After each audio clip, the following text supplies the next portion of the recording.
யாராவது அவங்க job opportunity வேணும்னோ இல்லைனா வேற யாராவது அவங்களை என்கிட்ட ரெஃபர் பண்ணாங்கனாலோ அவங்க கிட்ட நான் சொல்லக்கூடிய விஷயங்கள் தான் இந்த வீடியோவில் பேச போகிறேன். Hello everyone, MC Tamilarasan Karunakaran hear from Chennai event MCs entertainers and professionals.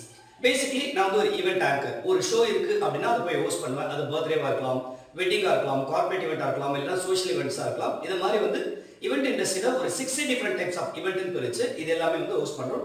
இதுதான் என்னோட மெயின் ஒர்க். ஒரு நிகழ்ச்சி வந்து ஃபார்முலா தொகுத்து வழங்குறதுல இருந்து இன்ஃபார்மலா கேம்ஸ் கண்டக்ட் பண்றது வரைக்கும் இதுதான் வந்து ஈவெண்ட் எம்சி அப்படின்னு சொல்லுவாங்க, இல்ல மாஸ்டர் ஆஃப் செரிமனி சொல்லுவாங்க. இது என்னுடைய முக்கியமான ஒர்க். இதை தாண்டி நான் அதர் எம்சிஸை ட்ரெயின் பண்றேன், அவங்களுக்கு வந்து ஒரு ஆப்பர்ச்சுனிட்டி கிரியேட் பண்றேன் அண்ட் எம்சி மேனேஜ்மெண்ட் பண்றேன். இது மூலமா அது என்னுடைய ஒரு ரெண்டாவது ப்ரொஃபஷன். எம்சி ட்ரைனிங் ஒன்று, எம்சி மேனேஜ்மெண்ட் ஒன்று.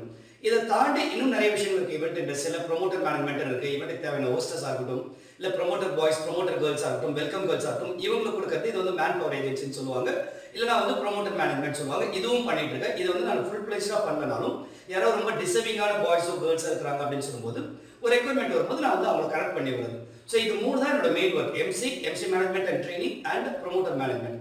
இதை தாண்டி ஈவெண்ட் மேனேஜ்மெண்ட் நான் இன்னும் பண்ணல. நான் எப்போது ரேராக தான் கிளைண்ட்ஸ் கேட்குறாங்கன்னா பர்த்டே பார்ட்டி மேனேஜ்மெண்ட் பண்ணணும், தவிர ஃபுல் ஈவெண்ட் மேனேஜ்மெண்ட் பண்ணுறது கிடையாது. யாராவது கேட்குறவங்களுக்கு வந்து நான் ஒரு ப்ராப்பரான ஒரு ஈவெண்ட் மேனேஜர் நான் ரெஃபர் பண்ணி விட்டுறது. இப்போ என்கிட்ட யாராவது ஜாப் கேட்குறாங்க, அவங்க என்ன மாதிரியான ஜாப் கொடுக்க முடியுமா? ஃபர்ஸ்ட் அண்ட் ஃபார்மோஸ்ட் அவங்க எம்சி ட்ரைனிங்க்கு எலிஜிபிளாக இருந்தால் என்னால் அவங்க எம்சி ட்ரைனிங் பண்ண முடியும். இல்லை ஒரு ப்ரொமோட்டராக போகிறதுக்கு எலிஜிபிளாக இருந்தால் ப்ரொமோட்டர் அனுப்ப முடியும்.